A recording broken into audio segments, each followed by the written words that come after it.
के नभमंडल पर अविवेकी अधर्म के बादल छाए, छोड़ रहे थे निरंतर वैदिक धर्म सनातन राम के जाए। तो इसी कृपा से कराल परिस्थिति महर्षि राज दयानंद आए, संस्कृति के अघताप निवारण कारण आर्य समाज बनाए। संस्कृति के अघताप निवारण कारण आर्य समाज बनाए। ऋषिवर तुम्हारी दास्तां ये गाता जहां रहेगा,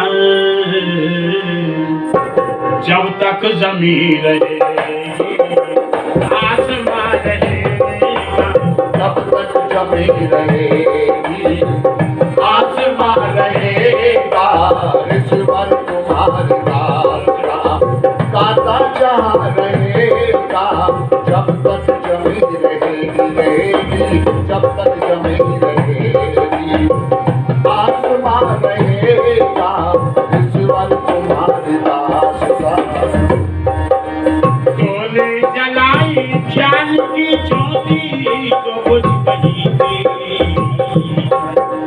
छाया घोर अंधकार मिथ्या पंथानी को शुद्ध बुद्धि ईश्वरीय ज्ञान विसराया था। मैं दिशा पिता को यंत व्यक्त कर देखेगा, पश्चिमी को सभ्यता ने रंग बिखराया था, पश्चिमी को सभ्यता ने रंग बिखराया था। गाँव में छुआया नाम तय करते थे सभी धर्म और कर्म के चूल्हे में समाया था। रक्षा कोई नहीं था कोई, रक्षा को बने के सब। ऐसे घोर संकट में दयानंद आया था, ऐसे घोर संकट में दयानंद आया था। तूने जलाई ज्ञान की ज्योति जो बुझ गई थी, तेरी कृपा से आशियां, तेरी कृपा से आशियां रोशन सदा रहेगा। तेरी कृपा से आशियां रोशन सदा रहेगा, जब तक जमीन रहेगी आसमां रहेगा। ऋषिवर तुम्हारे दास्तां गाता जहां रहेगा, जब तक जमीन रहेगी आसमां रहेगा। ऋषिवर तुम्हारे दास्तां। रक्षा में प्राणी मात्र की खुद को मिटा दिया है। दस भय नंदन को आप तो कहाँ से चैन पृथ्वीराज ब्रिज में न बांसुरी बजाओ तो सूरा रस खान का मेरा पे गवा तो कुंजन में कान का धेनु न चराओ, कुंजन में कान का धेनु न चराओ। तो जाता की हुक चित्त जोर शोर मोरन को लगे तो नानी को भल घोर ना सुहाओ तो सीताराज मंत्र जब तंत्र को सुना तो भारत में देव दयानंद जो न आओ, भारत में देव दयानंद जो न आओ। रक्षा में प्राणी मात्र की खुद को मिटा दिया है। पी के प्याले शहर के अमृत हमें दिया है। तेरा ऋणी रहेगा, तेरा ऋणी रहेगा, जो भी चाह रहेगा। तेरा ऋणी रहेगा, जो भी चाह रहेगा। जब तक जमीन रहेगी आसमां रहेगा। ऋषिवर तुम्हारी दास्तां। ऋषिवर तुम्हारी दास्तां गाता जहां रहेगा, जब तक जमीन रहेगी आसमां रहेगा, जब तक जमीन रहेगी आसमां रहेगा। ऋषिवर तुम्हारी किस समय ने जब भी अंधेरों से दोस्ती की है, जला के अपना ही घर हमने रोशनी की है। जला के अपना ही घर हमने रोशनी की है। समय ने जब भी अंधेरों से दोस्ती की है, जला के अपना ही घर हमने रोशनी की है। जला के अपना ही घर हमने रोशनी की है। सबूत है मेरे घर में ये धुएं के धब्बे, सबूत है मेरे घर में ये धुएं के धब्बे। कभी यहाँ पे उजाल ने भी खुदकुशी की है, कभी यहाँ पर उजाल ने भी खुदकुशी की है, जला के अपना ही घर हमने रोशनी की है, जला के अपना ही घर हमने रोशनी की है, समय में जब भी अंधेरों से रोशनी की है, जला के अपना ही घर हमने रोशनी की है, जला के अपना घर हमने चली है आग में जब जब भी शहर की सड़कें, चली है आग में जब जब भी शहर की सड़कें, मेरे ही पाँव के छालों ने कुछ नमी की है, मेरे ही पाँव के छालों ने कुछ नमी की है, जला के अपना ही घर, जला के अपना ही घर हमने रोशनी की है, जला के अपना ही घर हमने रोशनी की है, समय ने जब भी अंधेरों से दोस्ती की है, जला के अपना ही घर हमने रोशनी की। मेरे भाई आपसे बहुत विनम्र निवेदन करना चाहता हूं, आज समाज के वो जाबाज नौजवान जिन्होंने अपनी जवानी को इस देश के स्वतंत्र कराने में लगा दिया, आप भुला सकते हैं पंडित राम प्रसाद बिस्मिल के नाम? अच्छा ईमानदारी से बताएं, क्या आप सावरकर के नाम को भुला सकते हैं? सच बताएं आप, ये देश के अंदर दुर्भाग्य तो यह है कि इन क्रांतिकारियों के नाम को लोगों ने मिटाने का, दबाने का प्रयत्न किया। आज समाज की गोद से निकले थे कौन? राम प्रसाद बिस्मिल। आज समाज की पैतृक संपत्ति लेकर के देश के लिए बलिदान देने के लिए निकले थे सरदार भगत सिंह। आप जानते हैं भगत सिंह के छोटे चाचा का नाम अजीत सिंह था। अजीत सिंह डलहौजी हिमाचल के अंदर एक छोटा सा नगर है, वहां के जेल में काला पानी की सजा काट रहे थे। कहते देश आजाद हुआ, एक नौजवान दौड़ते हुए गया था और जाकर के कहा था, भैया अजीत बाबू हमको आजादी मिल गई है। जब ये कहा कि हमको आजादी मिल गई, हाथों में हथकड़ियां थी, पाँव में बेड़ियां थी, उनको बजा करके वो नाचने लगा और जो प्रसिद्ध गीत था पंजाब में क्रांतिकारियों का, उसको गाने लगा कि पगड़ी संभाल जटा पगड़ी संभाल। अभी नौजवान नाच रहा था, कूद रहा था, तब तक आने वाले नौजवान ने कहा, अजीत भैया हमको स्वतंत्रता तो मिली है, लेकिन लंगड़ी स्वतंत्रता मिली। बोले मैंने समझा क्या कहना चाहते हो? बोले कहना यह चाहता हूँ, भारत के दो भूभाग, एक भाग पूर्वी पाकिस्तान, एक पश्चिमी पाकिस्तान के रूप में काट करके तब हमको आजादी मिली। ये नौजवान तो अपने झोंक में कह रहा था। अजीत सिंह इस गम को बर्दाश्त नहीं कर सका, इस बंटवारे को बर्दाश्त नहीं कर सका, वही जेल की उस काल कोठरी में मृत्यु हो गई। हमने कभी देखा उनकी तरफ को? कई लोग हमसे कहते हैं आर्य समाजी तो ऐसे ही कहते रहते हैं, आर्य समाज हर एक का खंडन मंडन करते हैं। पर आज निवेदन करना चाहता हूँ, इस मंच से करना चाहता हूँ, जो वैदिक धर्म और आर्य समाज का पवित्र मंच है, यहाँ पर सत्य बात कहने में कोई संकोच नहीं। आप कभी उठा करके पढ़िएगा, मैं बहुत जिम्मेदारी से कह रहा हूँ कि आर्य समाज ने देश की स्वतंत्रता के लिए आंदोलन चलाया। उस आंदोलन को किन्हीं कारणों से कांग्रेस ने हड़प लिया हमसे। उन्होंने सत्ता भोगी बहुत दिनों तक। स्वतंत्रता आंदोलन में आज लोग कांग्रेस का नाम लेते हैं, आर्य समाज का नाम कहीं है? अरे 1857 गदर में आपको याद होना चाहिए, जब सशस्त्र क्रांति का प्रथम योद्धा कौन था बताओ ईमानदारी से? उस 1857 की प्रथम क्रांति का अगर कोई योद्धा था, सशस्त्र क्रांति का कह रहा हूँ, शस्त्रों के साथ में युद्ध करता हुआ लड़ा, उसका नाम जानते हैं? यही पड़ोस में है वो नगर जहाँ का वो रहने वाला था। कौन? मंगल पांडे। ठीक है रमेश जी, बहुत धन्यवाद आपका, वीर मंगल पांडे। पर मैं बहुत जिम्मेदारी से कहूँ, अगर सशस्त्र क्रांति का प्रथम योद्धा वीर मंगल पांडे था, तो मेरे दोस्त एक बात कान के सुन लो, वैचारिक क्रांति का प्रथम योद्धा आर्य समाज का संस्थापक स्वामी ज्ञान था। महर्षि रामजी महाराज ने इस देश के अंदर शंखनाद किया था। पर फिर भी लोग कहते हैं कि आर्य समाजी, मुझे उत्तम चंद शरण की कुछ पंक्तियां याद आती हैं। आज हमारे बीच में नहीं, शरण जी बहुत बड़े लेखक थे और बहुत बढ़िया वक्ता थे। उन्होंने लिखा था, दोस्तों मित्रों तुम हमसे नफरत करो, मुझे कोई चिंता नहीं, आप हमसे दूरी बना के चलो, हमको चिंता नहीं, पर हम जो अपना काम कर रहे हैं, अपना कार्य कर रहे हैं, उसको कभी छोड़ेंगे। क्या बात है? लिखा था कि दोस्तों तुम हमें लाख रोको, ये नींद से हम जगाते रहेंगे, दोस्ती का तकाजा यही है कि दोस्ती हम निभाते रहेंगे। दोस्तों तुम हमें लाते हो तो मिलके हम जगाते रहेंगे।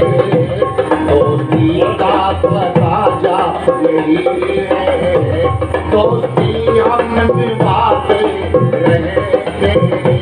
दोस्तों तुम हमें लाते हो। आज पतझड़ की है हुक्मरानी, आज पतझड़ की है हुक्मरानी।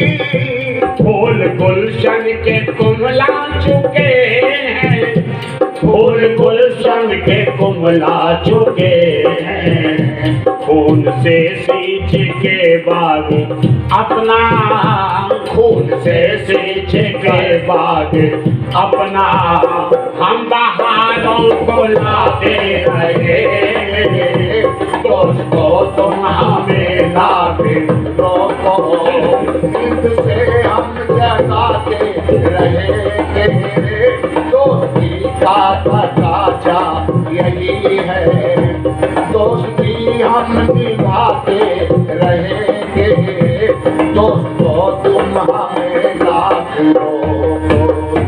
रात का ये अंधेरा कहाँ तक, रात का ये अंधेरा कहाँ तक। रास्ता रोक पाएगा अपना, रास्ता रोक पाएगा अपना। रोशनी लेके सोजे जिगर से, रोशनी लेके सोजे जिगर से हम कदम को बढ़ाते रहे। दोस्तों तुम हमें लाते रोको, नीचे हम चलाते रहेंगे। दोस्ती का तकाजा यही है, दोस्ती हम निभाते रहेंगे। दोस्तों तुम हमें लाते रोको। देश के दुश्मनों से कह दो, देश के दुश्मनों से कह दो। किन दुश्मनों से? जो इस देश के अंदर रोजाना पराश्रयता की भावना को प्रसारित कर रहे हैं। किन से कहें? जो इस देश के अंदर पाखंडों को स्थापित कर रहे हैं, जो लोग इस देश को गलत दिशा की ओर ले जाना चाहते हैं। यहाँ पर ऐसे संकीर्ण दिमाग के लोग हैं कि जो हमारी परंपराओं को, हमारी मान्यताओं को नहीं समझ पाते। ऐसे दुश्मनों को आतंक, हमारे यहाँ आतंकी आते हैं, ये तो भला हो वर्तमान सरकार का के ठोक पीट करके ठीक कर दिए गए।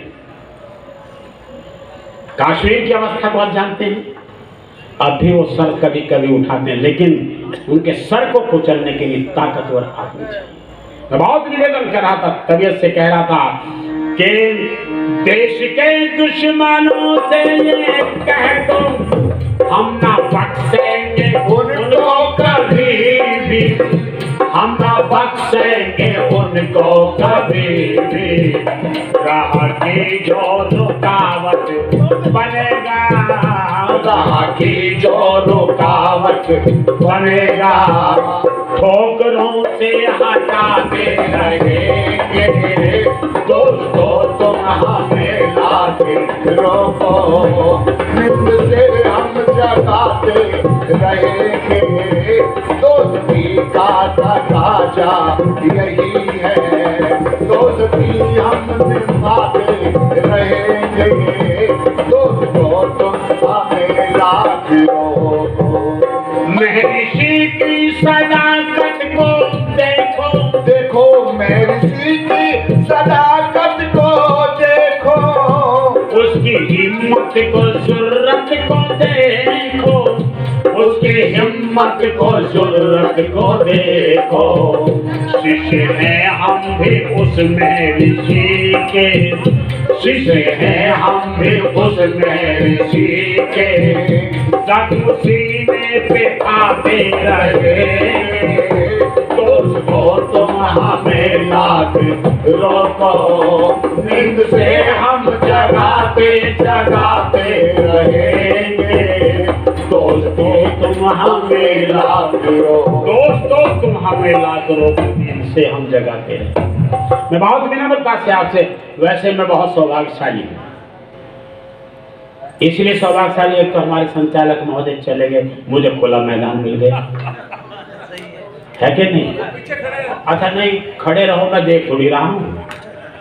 और दूसरा सौभाग्य मेरा यह है कि करीब 3-4 महीने की बीमारी के बाद में पहले कार्यक्रम पर आदरणीय बाबू आनंद कुमार जी के कहने पर मैं आया। मैंने मना कर दिया था, मैंने कहा मैं नहीं जा रहा हूँ अभी कार्यक्रम पर उन्होंने कहा नहीं आपको आना सरन जी, भले बोले ना।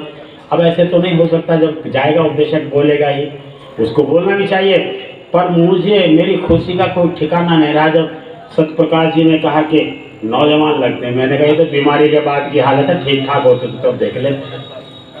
हाँ, तो मैं आपसे बहुत विनम्र निवेदन कर रहा था, और निवेदन ये कर रहा था, आज सुनो मेरी बहन और भाइयों, कि मैं तो बहुत विनम्रता से कहूँ कि जागते रहिए और जमाने को जगाते रहिए। पहले स्वयं जागना है, तब दूसरों को जगाओ। जीवन में अगर रस नहीं है तो दूसरों को रस प्रदान नहीं कर सकते। अगर आपके अंदर हिम्मत और जरूरत नहीं है तो आप दूसरों को कैसे हिम्मत देंगे? बताओ। ईमानदारी के साथ में इसलिए निवेदन करना चाहूंगा कि जागते रहिए, फिर जमाने को जगाते रहिए। तो मेरी आवाज में आवाज मिलाते रहिए, मेरी आवाज में आवाज मिलाते रहिए। जागते रहिए, जमाने को जगाते रहिए, जागते रहिए, जमाने को जगाते रहिए। मेरी आवाज में आवाज मिलाते रहिए, मेरी आवाज में आवाज मिलाते रहिए। हमने कल रात जलाए थे जो चौपालों पर, हमने कल रात जलाए थे जो चौपालों पर। हमारा क्षेत्र देहरादून आदि जो है पहाड़ी इलाका है, बहुत ठंड होती है। अभी भी रजाई में पाँव इकट्ठे हो जाते, इतनी ठंड पड़ रही, बर्फ गिरी है। यहाँ तो बहुत गर्मी है। उस ठंड में मैंने अपने बचपने में देखा कि लोग गलियों का कचरा इकट्ठा करके एक अलाव बनाते थे और उसमें आग लगाते, देर तक बातें भी करते रहते, अपने दुख सुख की और तापते रहते। रात हो जाती तो उठ के बिस्तर में चले जाए, प्रातः अपने दैनिक कृत्यों से निवृत्त होकर के वो लोग फिर उस अलाव पे आते हैं। क्या करते? जो रात भर में उस पर राख आ गई थी ना, उस राख को झाड़ करके फिर सेकने लग जाते हैं। ए बाबू साहब, आज समाज के इन दीवानों ने भी शुभ संस्कारों का एक अलाव जलाया था, उस पर कुछ राख सी आ गई है। इसलिए निवेदन करना चाहता हूँ, क्या हमने कल रात जलाए थे जो चौपालों पर, उन अलावों की जला राख हटाते रहिए, उन अलावों की जला राख हटाते रहिए। जागते रहिए और जमाने को जगाते रहिए, जागते रहिए, जमाने को जगाते रहिए। मेरी आवाज में आवाज लगाते रहिए, मेरी आवाज में आवाज मिलाते रहिए। नींद आती है तो तकदीर भी सो जाती है, नींद आती है तो तकदीर भी सो जाती है। कोई अब सो न सके गीत वो गाते रहिए, कोई अब सो न सके गीत वो गाते रहिए। रहिए, जमाने को जगाते रहिए, मेरी आवाज में आवाज मिलाते रहिए, मेरी आवाज में आवाज मिलाते रहिए। जान खतिया के नाम आ जाए, कुछ पता नहीं कब आपको बुलावा आ जाए और संसार से विदा लेकर के जाना पड़ जाए तो आप कहेंगे हम क्या करें। मैं सत्य कहता हूँ, जब भयानक रोग से पीड़ित था मैं, तो अब स्वस्थ हुआ तो एक मित्र कहने लगे सरल जी अच्छा हुआ आप ठीक हो गए। मैंने कहा मित्र, परमेश्वर को कुछ और कार्य लेना शेष रहा होगा इसलिए स्वस्थ हो गया। आर्य समाज की सेवा करनी, दानव के दर्द को लेकर के घूमता हूँ।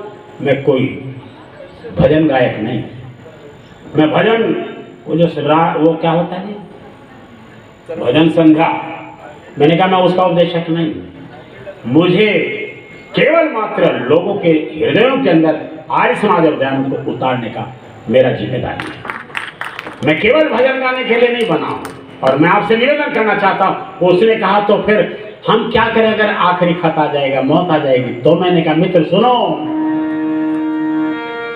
जान कभी आखिरी खतिया के नाम आ जाए,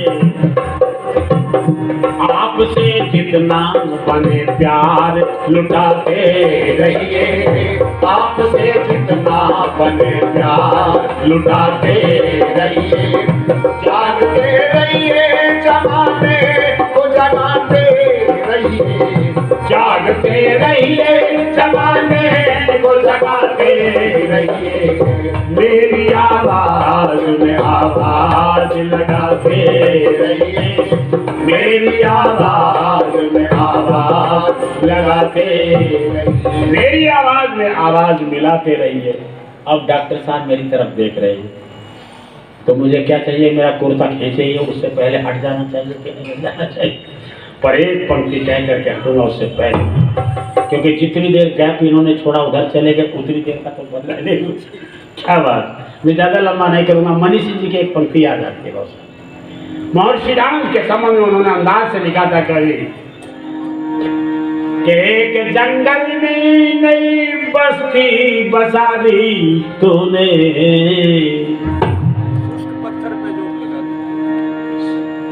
एक जंगल में नई बस्ती बसा दी तूने, सख्त पत्थर पे सफल चौक लगा दी तूने, सख्त पत्थर पे सफल चौक लगा दी तूने, सख्त पत्थर पे सफल चौक लगा दी तूने।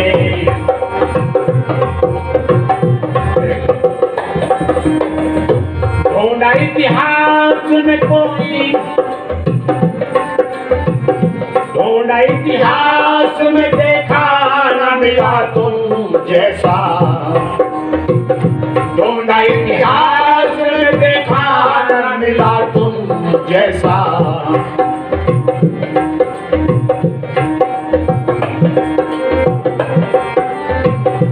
आग सबके दिलों में जला दे तूने,